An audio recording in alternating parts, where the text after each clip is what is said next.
Our top focus story is Pakistan's reaction to India's punitive fire assault. The Pakistani media is talking about it in greater detail. Pakistan appears completely nonplussed. They did not expect India to carry out such a huge fire assault, and that to spread across several sectors from Kale in North Kashmir all the way down to Nowshera. And we're showing this area to you on this map. Here at the sand model, you can see Kale is here. This is where India's fire assault started. This is where you have the Machil sector near Kupwara, down to Baramulla, Uri, Punch, Nowshera, all along the LC. India's fire assault started. Of course, it was restricted to use of just mortars and direct firing weapons. Artillery did not open up, though Pakistan is claiming artillery opened up. Pakistan now wants to smoke the peace pipe. But can India believe Pakistan?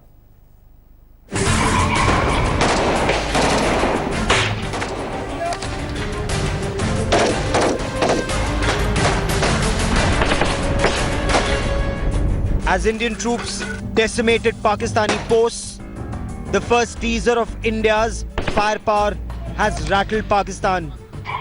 Mahatma Gandhi and his teachings. Non-violence now.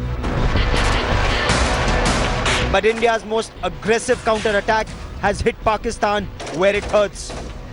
Prime Minister Narendra Modi's government has made it clear that violating ceasefire along the line of control will have costs for Pakistan.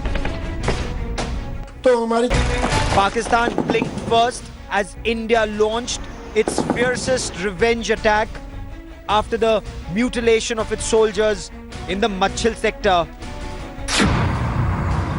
A badly pounded Pakistan was brought down to pleading for DGMO level talks. India's Director General of Military Operations, Lieutenant General Ranbir Singh, gave a severe lashing to his Pakistani counterpart and warned of retaliatory fire in case Pakistan violated ceasefire again. Fine. While provocations and betrayals are almost a part of Pakistan's policy and psyche, needling India at the border is simply not a low-cost option for Pakistan anymore. Pakistan appears to be running out of options. Gandhi may be their tactical best bet. It remains to be seen if Pakistan will have a change of heart. Bureau Report, India Today. So while Pakistani media is advising restraint to its government, top sources in intelligence agencies have told India Today that they've picked up chatter of a revenge strike. That's the big story that we're breaking to you here on India Today. Intelligence agencies have picked up revenge strike chatter. Pakistan's Army Chief General Raheel Sharif wants revenge before retirement. Raheel Sharif apparently has told ISI to activate the terror modules. Beheading at LC or a terror hit in cities is the ISI plan, and I quickly want to cut across to India Today's Supriya Bharadwaj for more on the story. Supriya, take us through details. What are your sources telling you? Well, the information that we are gathering is this, Gaurav, that it is in the Bara Tehsil of Khyber Agency where Raheel Sharif had gone to address the people there. And there he had mentioned that India is claiming that there is surgical strikes, and which is nothing short of drama. And if Pakistan is going to retaliate, it is going to go down into the history books of India. So certainly there he's gone provoking, he's on his way out. There are these intelligence information coming in that Pakistani army might strike once again. There's high alert in intelligence information that we have to keep a strict vigil as far as the LOC and international border is concerned. And these are talks which Raheel Sharif did was with the people who are there in Khyber Agency. Okay. They have been telling Raheel Sharif have gone down there trying to tell the Pakistani army officials as well as the personnel that no such surgical strike took place, and India is just trying to create a drama. He's clearly smarting under the surgical strike, Supriya. For the moment, many thanks for joining me.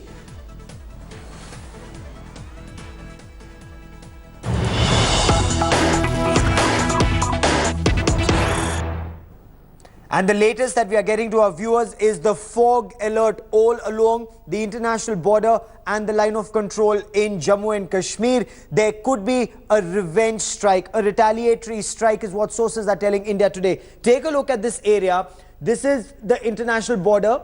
The Jammu sector, the international border is about 200 kilometers, and from this point a little beyond Akhnur is where the line of control starts. So all along this 200-kilometer long international border, the BSF is on a state of high alert. All along this Naushera, Poonch, Rajouri sector, Bimbar Gali, here at the Pir Panjal, the Uri Baramulla axis, up ahead in Kupwara, all along there could still be a retaliatory terror strike, a beheading. That is what Pakistan border action teams do. What are these border action teams? They are Pakistan Army commandos, terrorists, retired soldiers operating together. That gives them the deniability factor. They could once again try and remove one of our patrol soldiers and try and mutilate their bodies so that Raheel Sharif does not go out in disgrace. I want to quickly cut across to India Today's Shuja ul Haq, who joins us with the latest on this big story. Shuja,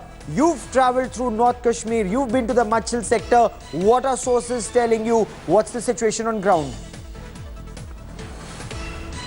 Well, the situation is uneasy. There is a little bit of sense of calm in terms of cross-border shelling, so to speak, since yesterday in the evening when the DGMO of Pakistan Army spoke to the DGMO of Indian Army. But all through during the night, there was suspicion that there could be infiltration bids, and that's exactly what has happened.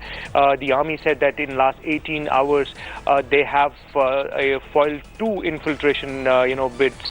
What my sources are saying is that these infiltrators actually could be, members of BAT action teams. Remember, BAT is, generally known among the military circles as, a hybrid of a regular army of Pakistan and sometimes the militants as well, who carry out actions and then go back towards their side.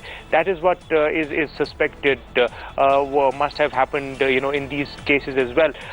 The army is saying that these were infiltration bits, but the possibility of them being BAT teams is not something that is being ruled out.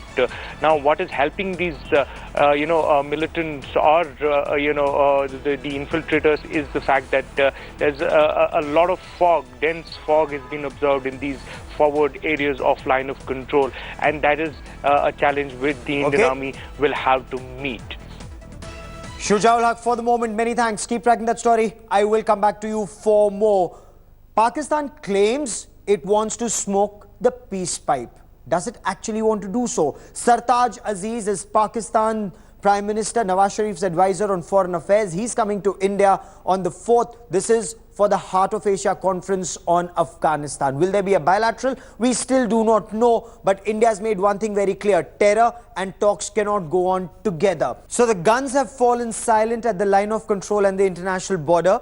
Since 1800 hours yesterday, there hasn't been an exchange of either mortars or even gunfire, except 2 instances when the Indian Army opened up at suspicious movement. There were 2 infiltration bids in North Kashmir, and that was the suspicious movement that intelligence agencies are warning about, terrorists or border action teams. But while the guns may be silent at the LC, the situation, Pakistan clearly is still trying to rope in anti-Narendra Modi voices.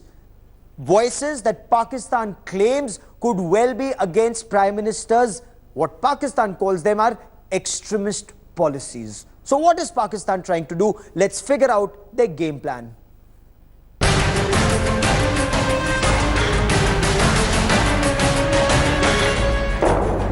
It all started with Pakistan's cowardly assault and ceasefire breach.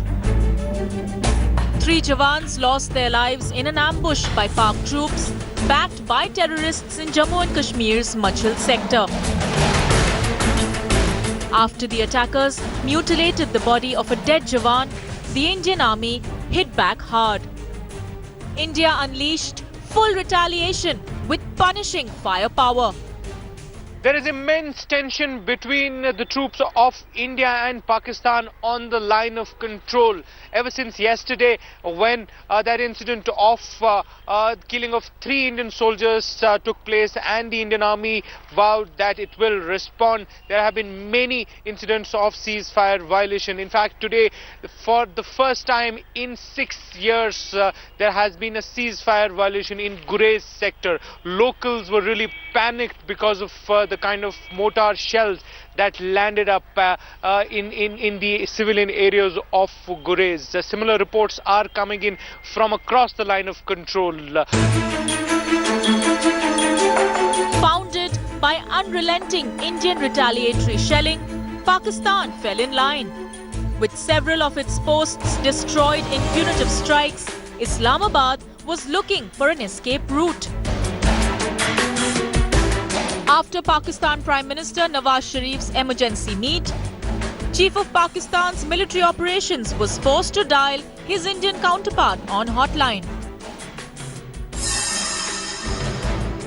to detail massive destruction and loss of lives on Pakistani side.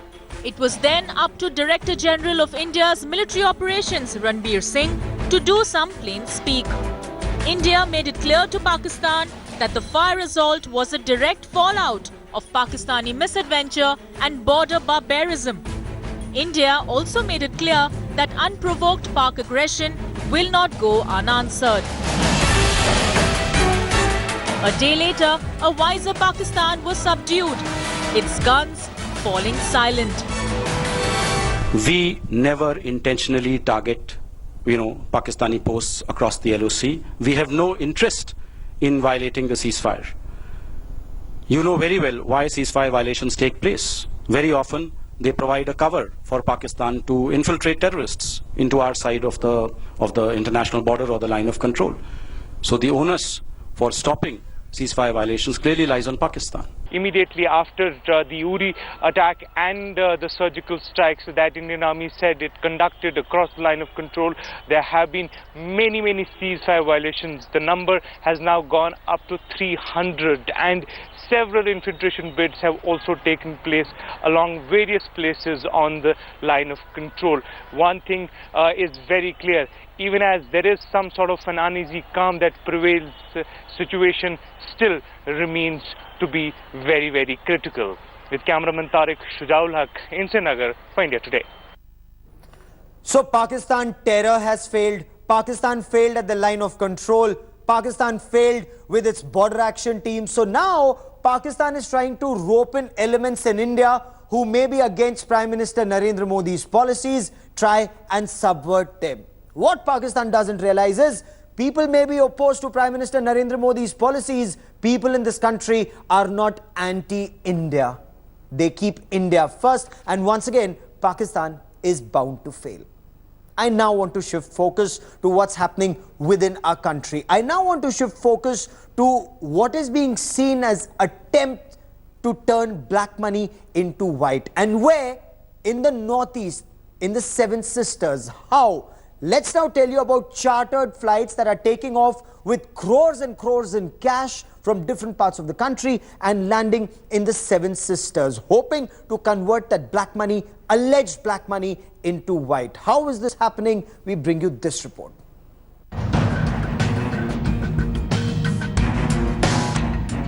Hisar to Dimapur, from the hinterland of Haryana to the mountainous terrain of Nagaland. An unlikely connect, but this is the route taken for big money laundering operation. An operation worth 3.5 crores in dirty cash has been unearthed. And at the center of suspicion is Nagaland businessman who is the son-in-law of the lone parliamentarian of the state.